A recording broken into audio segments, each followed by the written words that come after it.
আমরা যাকে মুরব্বী মানি, ইমামুল আজম আবু হানিফা রহমাতুল্লাহি আলাইহি, তার 6 থেকে 7 লক্ষের মতো হাদিস তার শুধু মুখস্থই ছিল। এখন আসেন, আমরা 4 জন ইমাম বলি না উল্লেখযোগ্য বড় ইমাম? কয়জন বলেন? ইমামুল আজম আবু হানিফা রহমাতুল্লাহি আলাইহি এক, এরপর বলেন শাফি রহমাতুল্লাহি আলাইহি, এরপর কি বলি? ইমাম মালিক রহমাতুল্লাহি আলাইহি, এরপর বলেন আহমদ ইবনে হাম্বল রহমাতুল্লাহি আলাইহি। এই 4 ইমামকে আমরা বলি না বড় ইমাম? কথা কয় না? এই 4 জন ইমামের ভিতরে একজন ইমাম, ইমামুল আজম আবু হানিফা রহমাতুল্লাহি আলাইহি, তিনি শুধুমাত্র সাহাবায়ে কেরামদেরকে দেখছে। কয়জন বলেন? বলেন কয়জন?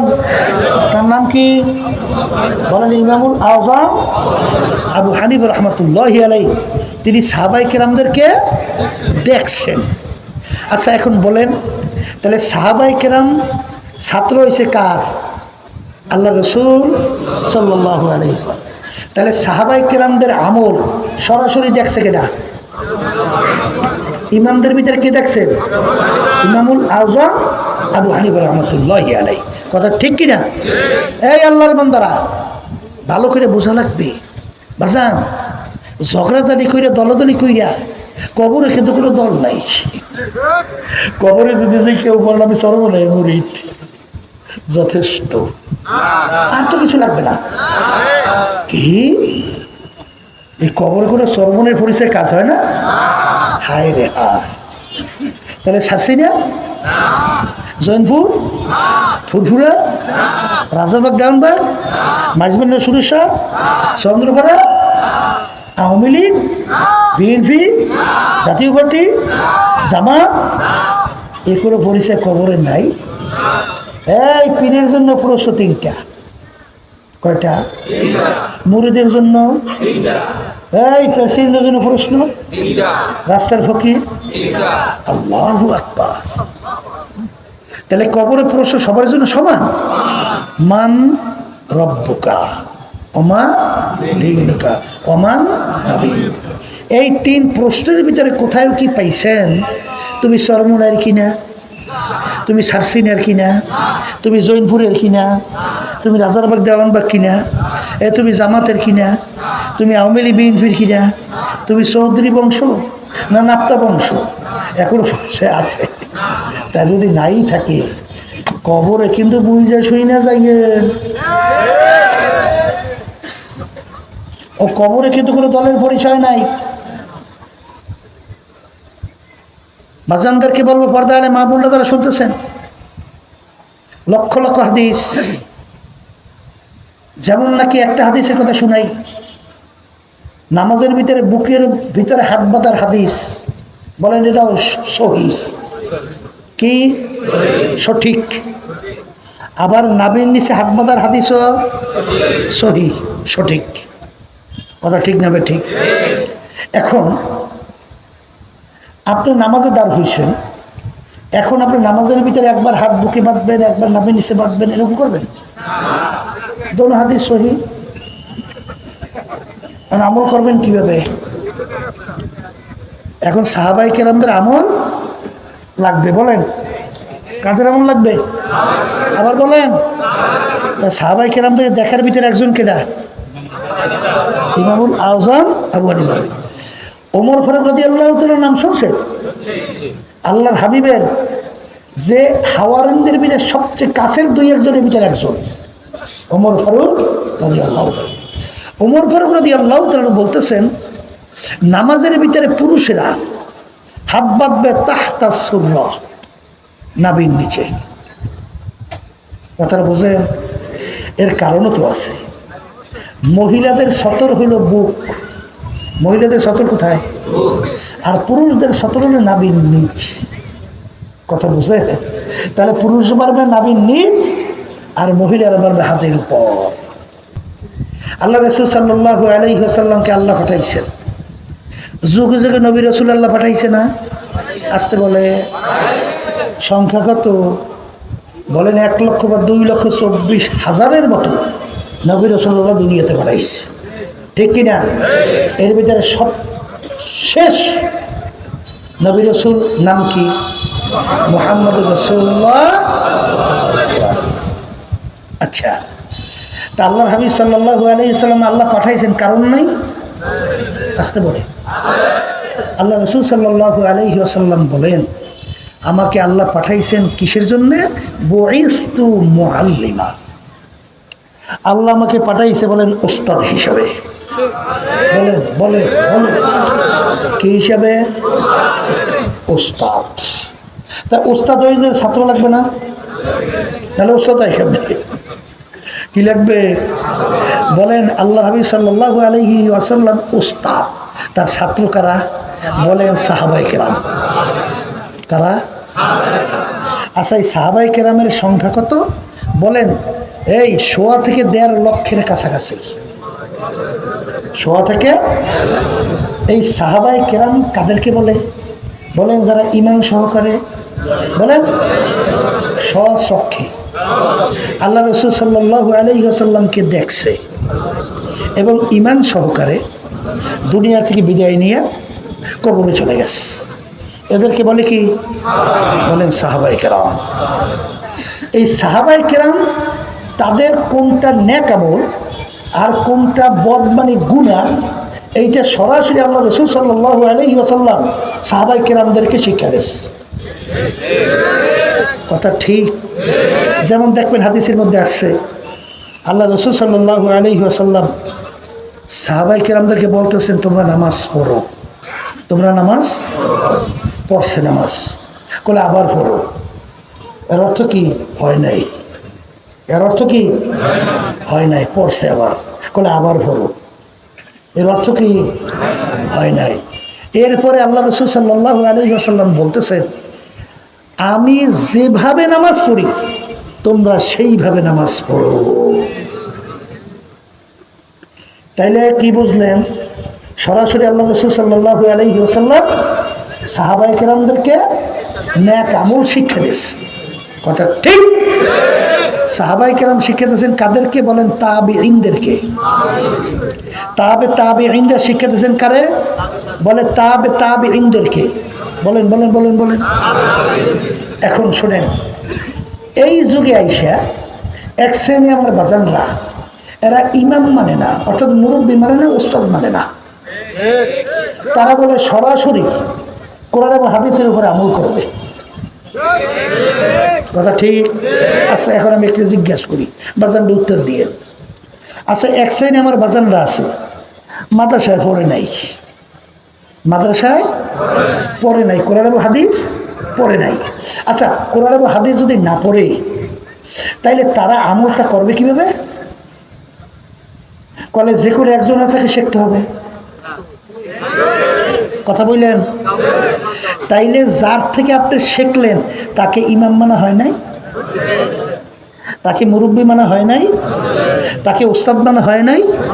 হ্যাঁ, কিন্তু বাজান আপনি যার থেকে শিখছেন তার হাদিস কি পরিমাণ জানা আছে?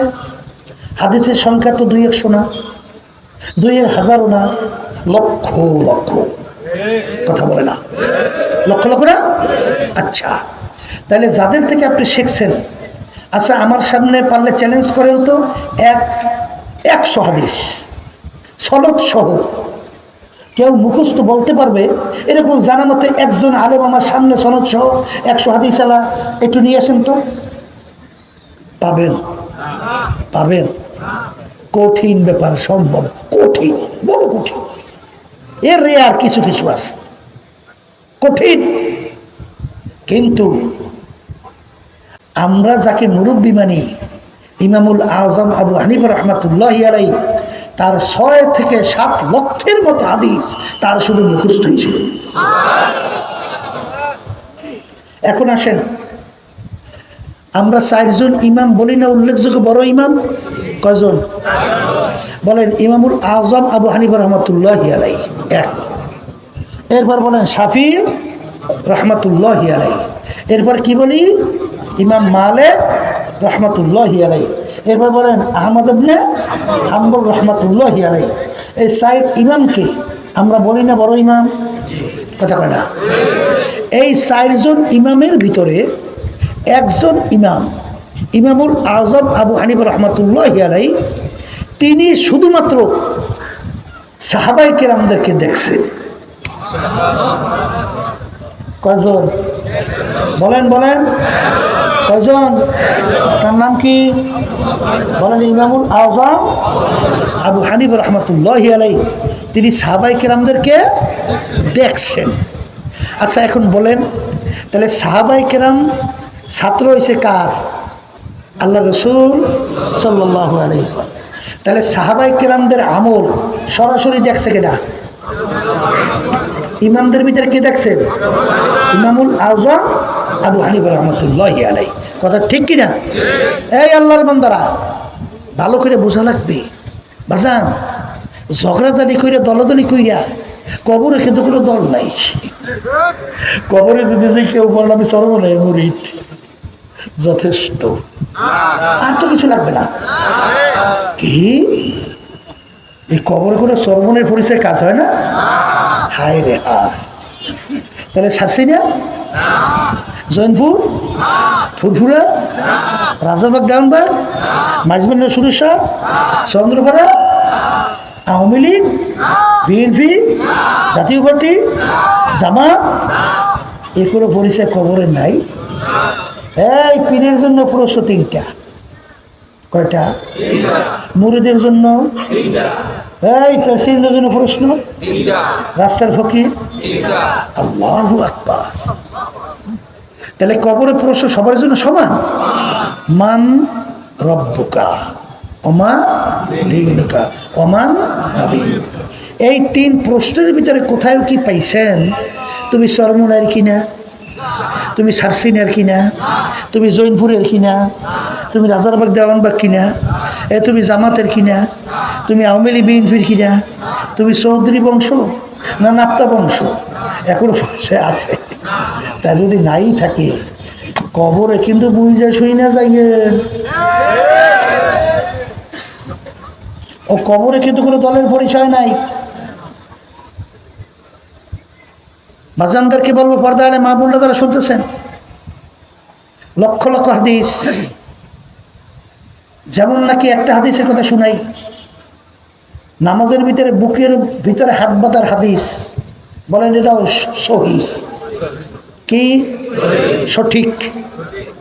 আবার নাভির নিচে হাত বাঁধার হাদিসও সহিহ সঠিক। কথা ঠিক না? ঠিক। এখন আপনি নামাজে দাঁড় হয়েছেন, এখন আপনি নামাজের ভিতরে একবার হাত বুকে বাঁধবেন, একবার নাভির নিচে বাঁধবেন, এরকম করবেন? দোনো হাদিস সহিহ। আমল করবেন কিভাবে? এখন সাহাবায়ে কেরামদের আমল লাগবে। বলেন কাদের আমল লাগবে? আবার বলেন। সাহাবায়ে কেরামদের দেখার ভিতরে একজন কেডা? ইমামুল আজম আবু হানিফা। ওমর ফারুক রাদিয়াল্লাহু তাআলা নাম শুনছেন?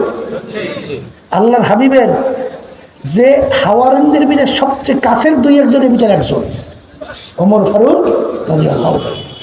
ওমর ফারুক রাদিয়াল্লাহু তাআলা বলতেছেন, নামাজের ভিতরে পুরুষেরা হাত বাঁধবে তাহতা সুররা, নাভির নিচে।